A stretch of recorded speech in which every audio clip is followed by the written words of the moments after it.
Ողջույն, եթերում հարցազրույցն է, զրուցակիցս Ֆանարջյանի անվան ուռուցքաբանության ազգային կենտրոնի տնօրեն Կարեն Ծառուկյանն է։ Բարև ձեզ։ Բարև ձեզ։ Շնորհակալ եմ պարոն Ծառուկյան հրավերն ընդունելու համար։ Ես եմ շնորհակալ։ Պարոն Ծառուկյան, Հայաստանում,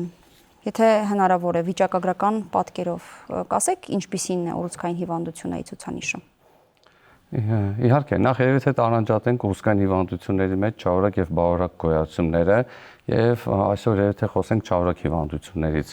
Ինչի համար, որովհետև բավարար հիվանդությունների հարցը կարծեք թե ավելի լուծելի է, բավարար հիվանդություններին բնորոշ է տեղային աճ եւ այդ հիվանդությունները հիմնականում խնդրահարույց չեն, վիրահատական բուժմամբ այդ հարցը լուծելի է։ Չարորակ հիվանդությունների դեպքում այլ է խնդիրը, քանի որ ուռուցքային հիվանդությունը բացի տեղային աճից բնորոշվում է նաեւ այլ օրգաններ աճելու գործընթացով, ինչպես նաեւ այլ օրգան համակարգեր տարածումով։ Ինչպիսին է վիճակագրությունը Հայաստանում։ Տեսեք, մենք տարեկան ունենում ենք շուրջ 10,000 առաջնային հայտնաբերված դեպք։ Եվ եթե մենք ուսումնասիրում ենք վիճակագրությունը, ես չեմ ուզի բնավ այդ տվյալները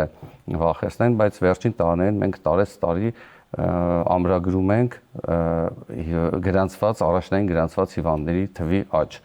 Եվ այդ հարցը բնականաբար մշտապես ուռուցքաբանների ուշադրության կենտրոնում է, թե ինչու է այդ աճը արձանագրվում։ Աճը դիմելիությամբ է պայմանավորված ձեր գնահատմամբ, թե ուղղակի հիվանդություններն ավելի արագ են սկսել զարգանալ կամ տարածվել։ Առաջին հերթին դա պայմանավորված է դիմելիությամբ։ Բնականաբար դիմելիության դեպքում ունենում ենք վաղ գրանցում հիվանդության, սակայն սա միայն դրականորեն է անդրադառնում բուժման արդյունքների վրա։ Այսինքն, եթե մենք դիտարկենք տարեցտարի վաղ փուլերի քասկեղի ընդհանուր չափաբաժինը սկսել է աճ գրանցվել ուշացած փուլերի համեմատությամբ։ Եվ մեկ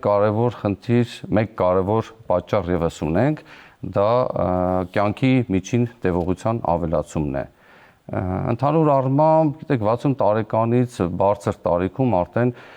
մարդկանց իմուն համակարգի ընկճվածության, այդ գենետիկական փոփոխություններ, մուտացիաներ, ինչու՞ չէ նաև այդպես քասկեղի առաջացումը զսպող մեխանիզմների ընկճվածություն կարող է աստիճանաբար լինել եւ բարձր տարիքում ավելի մեծ հավանականություն կա քասկեղի ձևավորման։ Եվ այս դեպքում կարծեք թե մենք պարադոքս ունենք, այսինքն մի կողմից առողջապահական նվաճումները հնարավորություն են տալիս բուժել բազմաթիվ հիվանդություններ, այդ թվում քասկեղ,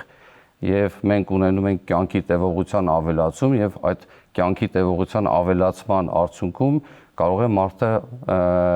հիվանդանալ նոր քասկեղային հիվանդությամբ։ Սա երիտասարդ հիվանդություն չէ, փաստորեն։ Այսինքն ավելի շատ վիճակագրության առումով երիտասարդների մոտ չի հանդիպում կամ միջին տարիքի տարբեր են տեսակները կախված օրգան պատկանելիությունից եւ մի շարք առանձնահատկություններից, երիտասարդների մոտ ցավոք եւս դիտվում է քասկեղ, սակայն տարիքին զուգընթաց մեծամասամբ հավանականությունը մեծանում է։ Այսօր ուռուցքային հիվանդությունը որքանով է համարվում ճակերտներում դատավճիռ։ Չեմ ուզի ուռուցքային հիվանդությունը համարել դատավճիռ, որովհետև հատկապես վաղ փուլերում մենք ունենք առողջացման շատ մեծ հավանականություն եւ ընդ որում այդ առողջացումը հիմնականում ուղեկցվում է կյանքի որակի պահպանումով։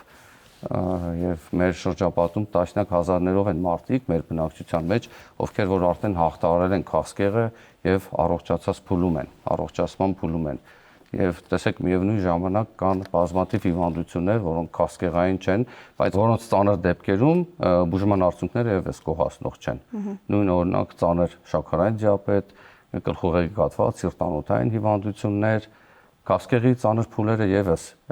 դեռևս անհանգստացնող կարգավիճակում են, բայց եթե հաշվի առնենք, որ սկզբնական փուլերում մենք հասնում ենք առողջացման, ուրեմն կարծում եմ տեղին չի դատավճիռ տերմինը օգտագործել է։ Դատավճիռը երբ ունենք վաղ փուլ եւ բուժման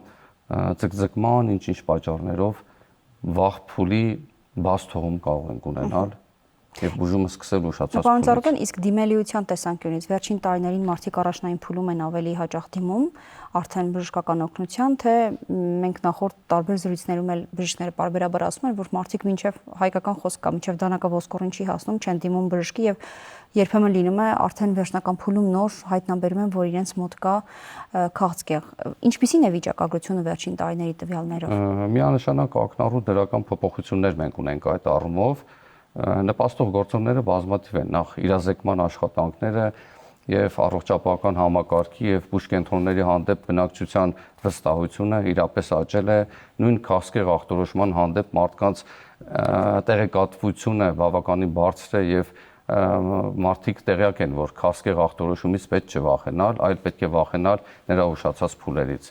Եվ առողջության համընդհանուր ապահովագրությունը եւս վստահ եմ, որ նպաստում է այս դիմելիությանը եւ տարեց տարի մենք այդ արդյունավետությունը կտեսնենք։ Գնահատելու եթե լինենք մահացության դեպքերն են այսօր ավելի շատ, գերակշիռ թե բուժման։ Չէ, միանշանակ բուժման, բարեբախտաբար բուժման եւ ինչպես ես նշեցի, տասնյակ հազարներով են մարդիկ, ովքեր որ առողջացած են քաղցկեղից։ Այստեղ ուղղակի տպավորությունը կարող է լինել, քանի որ որքան էլ մենք տեղեկացնում ենք մարդկանց իրենց ախտորոշման մասին, սակայն քաղցկեղ ախտարած մարդկանց համար շատ հեշտ չէ իրենց հիվանդությունից խոսելը եւ ավելի շատ բնակչության ոլորտում պատտվում են խոսակցությունները, որոնք որ վերաբերվում են չհաջողված դեպքերին։ Չհաջողվածի նկատի ունեմ այն դեպքերը, որոնց դեպքում որ բուժման արդյունավետությունը գոհացնող չի եղել կամ ժամանակավոր բնույթ է կրել։ Որքանով են հասանելի ժամանակակից մեթոդները Հայաստանում բուժման։ Ժամանակակից մեթոդները բուժման միանշանակ հասանելի են, այստեղ խոսքը նախ պետք է տարանջատել խոսքը տեխնիկական հասանելիության մասին է, թե ֆինանսական հասանելիության մասին է։ Տեխնիկական հասանելիությունով, եթե մենք դիտարկենք, ընդհանուր առմամբ բուժումը կարելի է բաժանել 3 բաղադրամասի, դա վիրահատական եղանակներն են, ճառագայթային բուժումն է եւ տեղորայքային բուժումը։ Բարեբախտաբար մեր ռուսկաբանության ոլորտով զբաղվող բուժում հիմնարկները ապահովված են այնպիսի սարքավորումներով եւ այնպիսի հնարավորություններ, որ այդ միջազգային զարգացումներից մենք եւս անմասն չենք։ Առավել եւս որ ներկայումս քաղցկեղի դեմ պայքարը ամբողջ աշխարհում սահմաններ չունի եւ ձևավորված է մի հարթակ, որտեղ որ մեկտեղված են բոլոր ժամանակակից արդյունավետ բուժման ուղեցույցները եւ մենք եւս մեր ամենօրյա աշխատանքում շարժվում ենք այդ միջազգային ուղեցույցներով, որը որ մեր ամենօրյա գործելակարգն է։ Ի վերջո դեղամիջոց կա աշխարհում կամ կհայտնաբերվի մի օր դեղամիջոց, որ կբուժի այս հիվանդությունը։ Գիտեք, քաղցկեղային ու ընդհանրապես չարորակ հիվանդությունները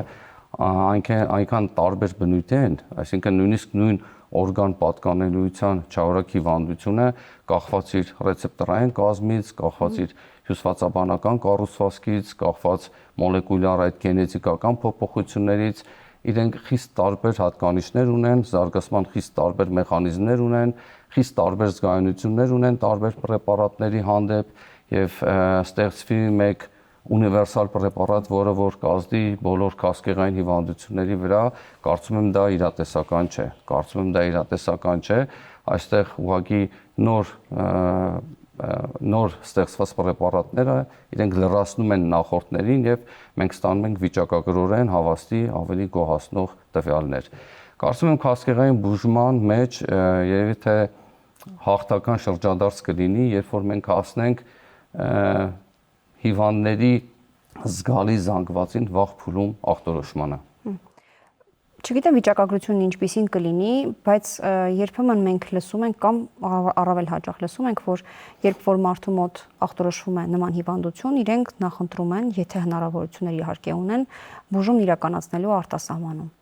Նախկինում նման փորձեր շատ են եղել։ Հիմա ինչպիսին է վիճակագրությունը, մարդիկ վստահում են այստեղի բժշկությանը այս առումով, թե ելի շարունակում են գերակշիռ մաս կազմել արտասահման մեկնել ցանկացողները։ Ես կարծում եմ այդ մոտեցումը արդեն բավականին փոխված է, որովհետև բնակիչները եւս տեղեկացված են, որ քաղցկեղի դեմ պայքարը ինքուղեցույցային է եւ այդ ուղեցույցները թե Հայաստանում, թե արտերկրում նմանատիպ են եւ այդ ուղեցույցների պահանջները պահպանելը եւս դժվար քայլ չէ եւ հասանելի է Հայաստանի Հանրապետությունում։ Ի վերջո մեր արտերկրի գործընկերները եւս պատրաստական են եւ ցանկացած նորույթ մենք շատ արագ ներդնում ենք մեր կլինիկայում եւ այդ բաց չի մնում որևէ փուլում, որ հայաստանյան բժշկությունը, հայաստանյան ռուսկաբանության դեմ պայքարը տարբերվի արտերկրյա հնարավորություններից։ Գուցե մասնագետներին վստահելու խնդիրն է։ Ոչ, կարծում եմ մեր հանրապետությունը համալրված է պատշաճ ռուսկաբաններով եւ եթե ավելի ճիշտ կլինի այս հարցին բաժին անդրադառնալ, որ ավելի ճշգրիտ լինի եւ ավելի պատկերավոր լինի պատասխանը։ Մասնավորապես օրինակ վիրաբույժություն առումով, հա, ինչ հնարավորություններ ունենք մենք եւ վերջին տարիներին ինչ զարգացումներ են գրանցել։ Տեսեք, նախկին մեծածավալ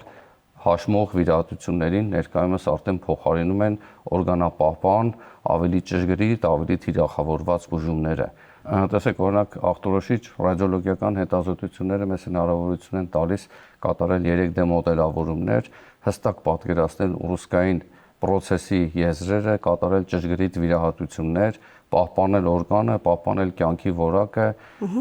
եւ գիտեք,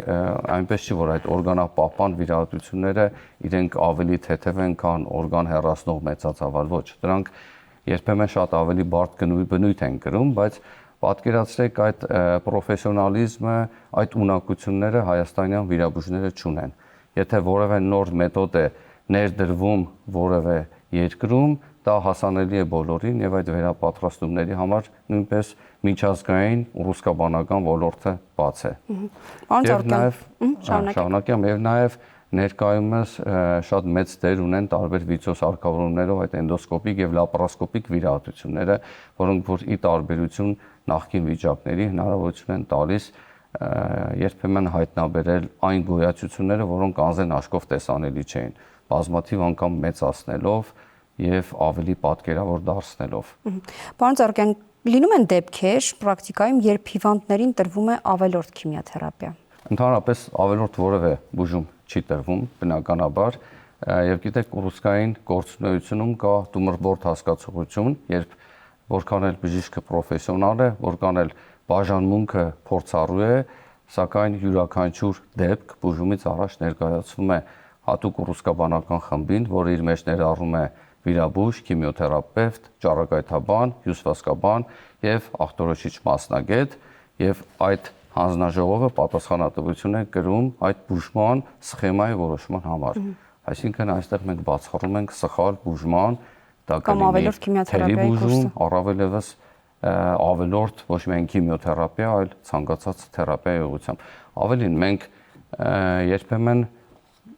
նախկինում ելնելով հիվանդի տարիքից, բազմաթիվ ուղեկցող հիվանդություններից, երբեմն ձեռնպահ էինք մնում որևէ ագրեսիվ բուժումից, բայց ներկայումս, ինչպես նշեցի, քանի որ կյանքի միջին տևողությունը մեծացել է եւ արդեն բազմաթիվ են տարեց հիվանդները, ում մոտ որ հայտնաբերվում է քասկեղային հիվանդություն, արդեն եւ եթե բժշկության եւ ուռուցքաբանության մեջ նոր ճյուղեր են զարգացել, դա օնկոկարդիոլոգիա, օնկոնեֆրոլոգիա կամ օնկոհերոնտոլոգիա, այսինքն օնկոլոգիական մոտեցումները տարբեր ուղեկցող հիվանդությունների եւ տարեց մարդկանց մոտ, որովհետեւ վիճակագրությունը ցույց է տալիս, որ մենք շատ դեպքերում նահանջելու կամ ռիսկի գնալու հիմնավորումներ չունենք եւ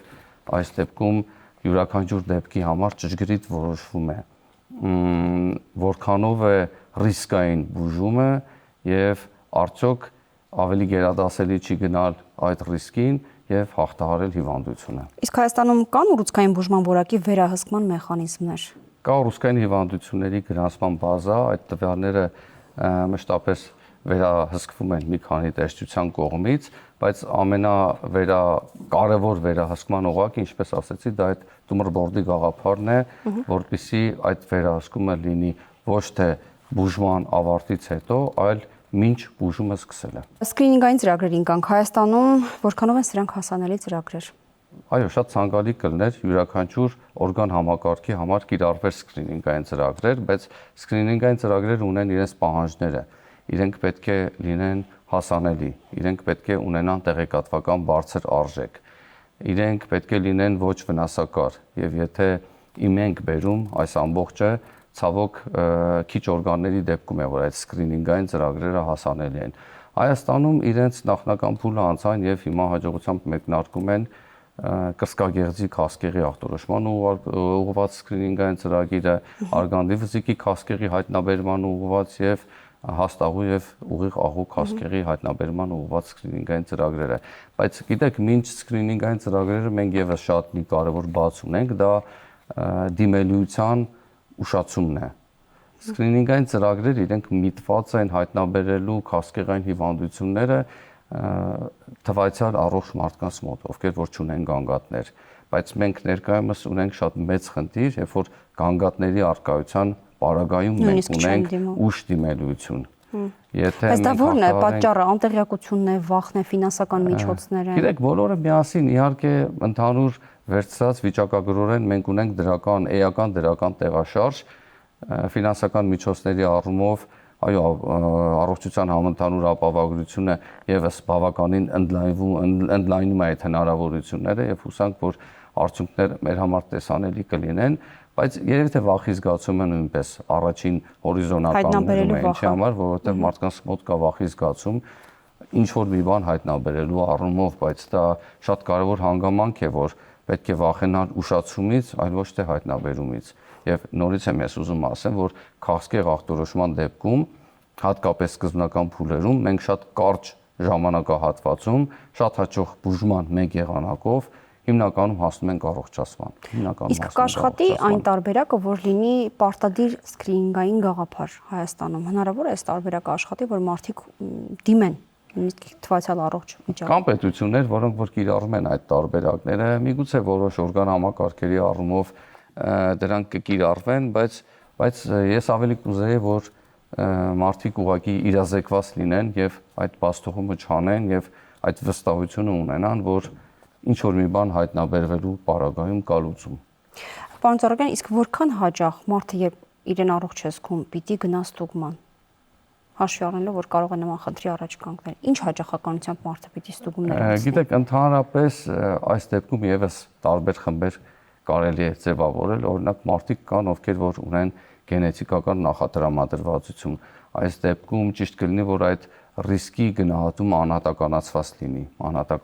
լինի, բայց ընդհանուր եթե ասենք, հա, տարին մեկ անգամ հասանելի հետազոտությունները բավականին հավանականությունը կմեծացնեն ինչ որ խնդիր հայտնաբերվելու։ Ինչ որ հատուկ հետազոտություններ, թե համընդհանուր ինչ որ տարբեր օրգան համակարգերի համար տարբեր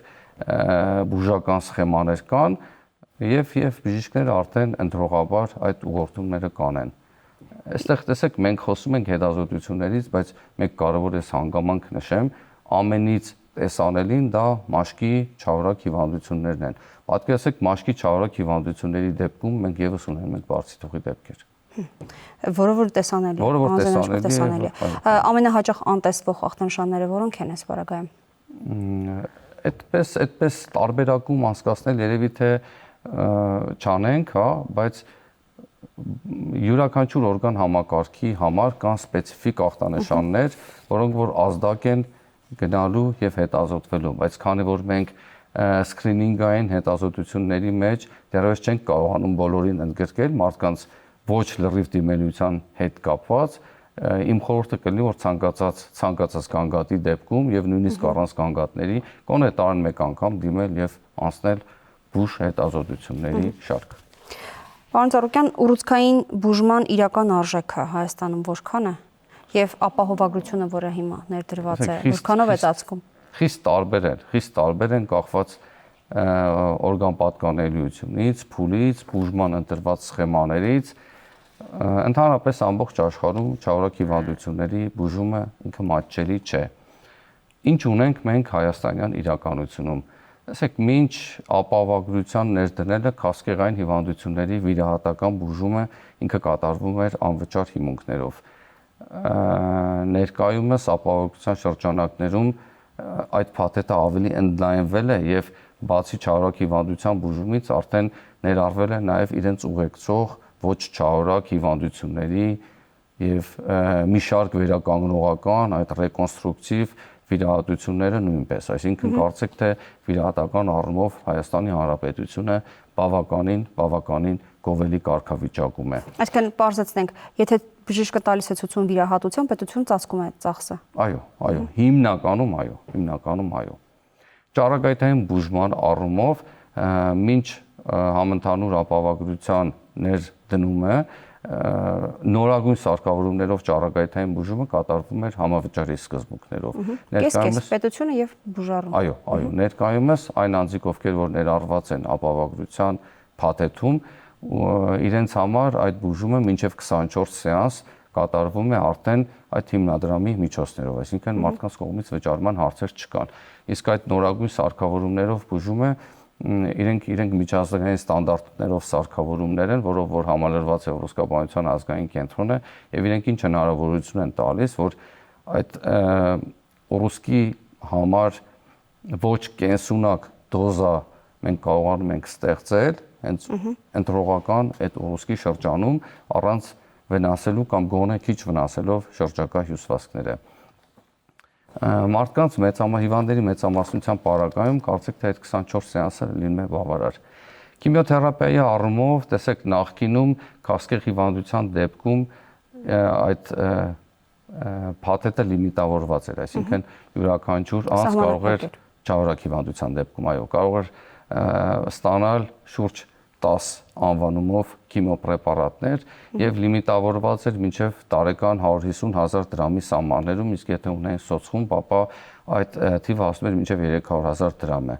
Իսկ ապավագրության շրջանակը այդ հնարավորությունները ընդլայնեց, այսինքն քիմիոպրեպարատների տեսականին ավելացավ մոտ 2-3 անգամ եւ այդ լիմիտը նույնպես ընդլայնվեց եւ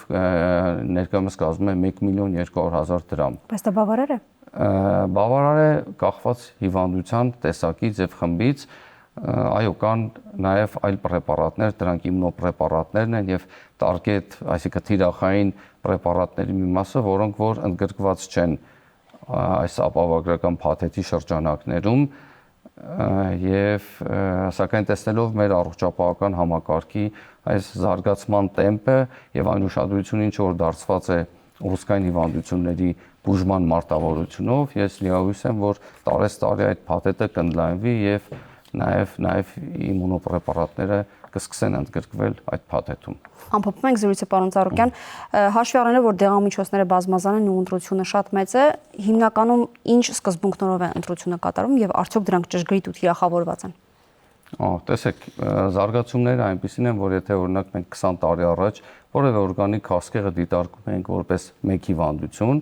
եւ տարբերությունը միայն փուլերի մեջ էր, ներկայումս արդեն այս իմունոհիստոքիմիական հետազոտություններ, մոլեկուլար գենետիկական հետազոտությունների շնորհիվ արդեն բազմաթիվ խմբեր են ձևավորվում եւ ինչպես նշեցի, այդ միջազգային ուղեցույցների համապատասխան ընտրվում է